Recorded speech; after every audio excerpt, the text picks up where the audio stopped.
Stephen Colbert's Late Show was canceled. And it's not that they are canceling him and getting rid of just him as a host and replacing him with someone. They're getting rid of the whole show.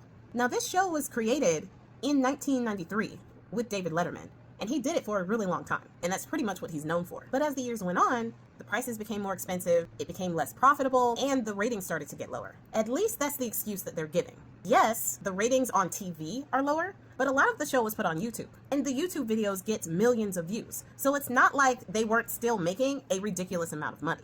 So people are questioning why specifically is CBS getting rid of The Late Show after over 30 years in production. Now, as in any case, it's good to follow the money if you kind of want to get an inside look as to why the higher-ups make decisions this big.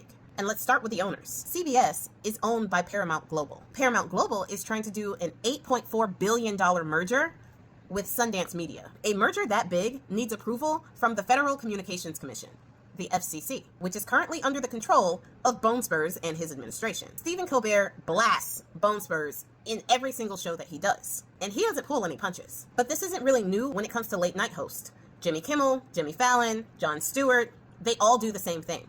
But what makes this one a little different? Well, Bone Spurs has already sued CBS and got a $16 million settlement that Paramount Global is going to have to pay. But this might be a little less about Paramount Global and a little more about Sundance Media. The Sundance CEO is David Ellison, who is the son of Oracle founder Larry Ellison, who is said to be MAGA friendly.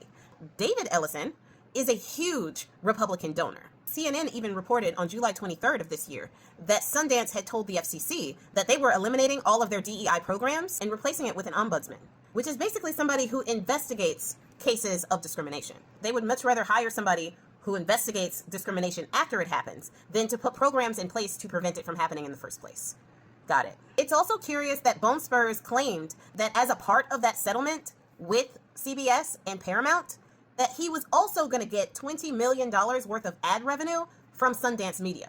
Now, the people over there in Paramount Global said they didn't know anything about that, and they themselves didn't sign off on anything other than the $16 million that they owe him. So it seemed to be a secret deal between Bone Spurs and Sundance Media that Bone Spurs probably wasn't supposed to blast. Now, with all of this, Sundance Media and Paramount Global trying to get on the Bone Spurs administration's good graces so that they can do this multi-billion-dollar merger, it goes to show what they are willing to do to garner favor. This is dangerous on so many different ways, and it's the building blocks to how you get state-run media, which is basically just a huge propaganda machine lying to people, Fox News, Newsmax, I'm looking at you, to get them to vote against themselves and their own interests by sowing seeds of hatred and fear towards other people and situations or whatever it is that they want them to hate at the time.